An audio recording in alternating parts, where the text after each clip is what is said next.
নমস্কার, আপনাদের সবাইকে স্বাগত। আধুনিক যুদ্ধে ড্রোন দ্রুত অন্যতম প্রাণঘাতী ও কার্যকর অস্ত্র হিসেবে আবির্ভূত হচ্ছে।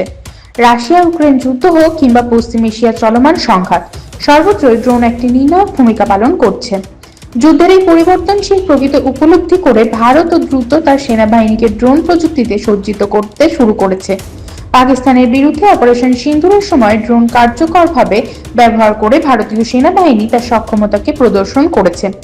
এই সময়কালে তারা কেবল নিজেদের ড্রোন দিয়ে নজরদারি ও আক্রমণই চালায়নি, বরং শত্রুপক্ষের ড্রোনও ভূপাতিত করেছে। ভারতীয় সেনাবাহিনী এখন প্রত্যেক সৈন্যকে ড্রোন চালনার প্রশিক্ষণ দিচ্ছে। প্রতিরক্ষা কর্মকর্তাদের মতে পদাতিক ইউনিটগুলিতে মৌলিক ড্রোন প্রশিক্ষণের প্রথম পর্যায় সম্পন্ন হয়েছে।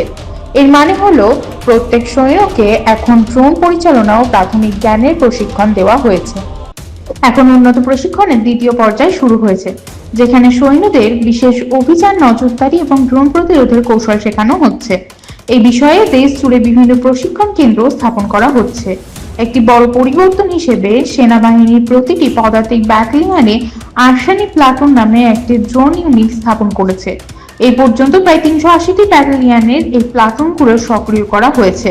এগুলো বিভিন্ন ধরনের আধুনিক ড্রোন দিয়ে সজ্জিত।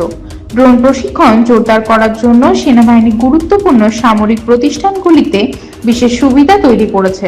দেরাদুনের ইন্ডিয়ান মিলিটারি একাডেমি, মহর ইনফ্যান্ট্রি স্কুল এবং চেন্নাইয়ের অফিসার্স ট্রেনিং একাডেমিতে ইতিমধ্যে ড্রোন প্রশিক্ষণ শুরু হয়েছে।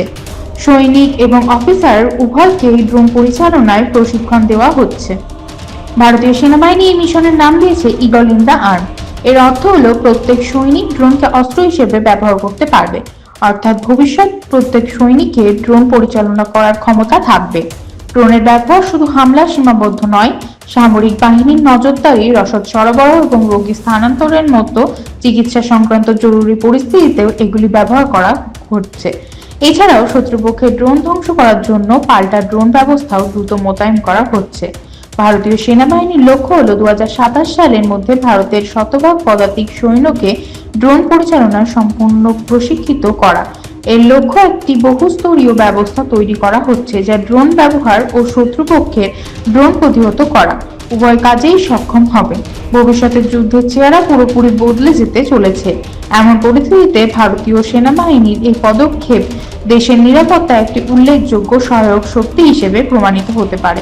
জয় হিন্দ, জয় জওয়ান, জয় কিষান।